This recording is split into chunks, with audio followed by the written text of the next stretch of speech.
Well, the Fed cut interest rates today, as expected, by 25 basis points, and the stock market went down 3%. The Dow is down 1,100 points. What's going on? This is Jim Perry on Wednesday in Miami. First thing to know is that the Fed has cut 3 times now, right, since September 18th, 100 basis points.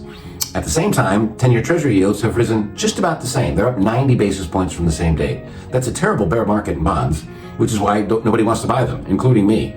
But the fact is, interest rates are going up for a reason, and the reason they're going up is because the government continues to stimulate, and government spending hasn't been cut yet. The key component of Trump's policy going forward is spending cuts. And I think that's underestimated by a lot of investors.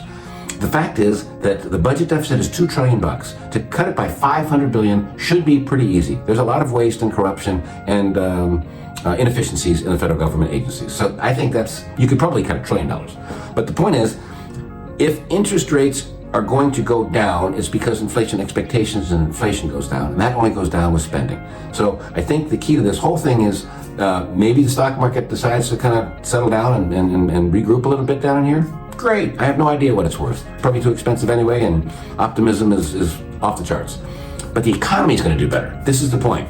You move $500 billion out of inefficient, non-productive portions of the economy, which is government, and into the private sector. Corporate profits are going to go up.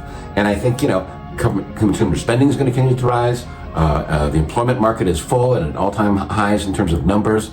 Home prices are at all-time highs.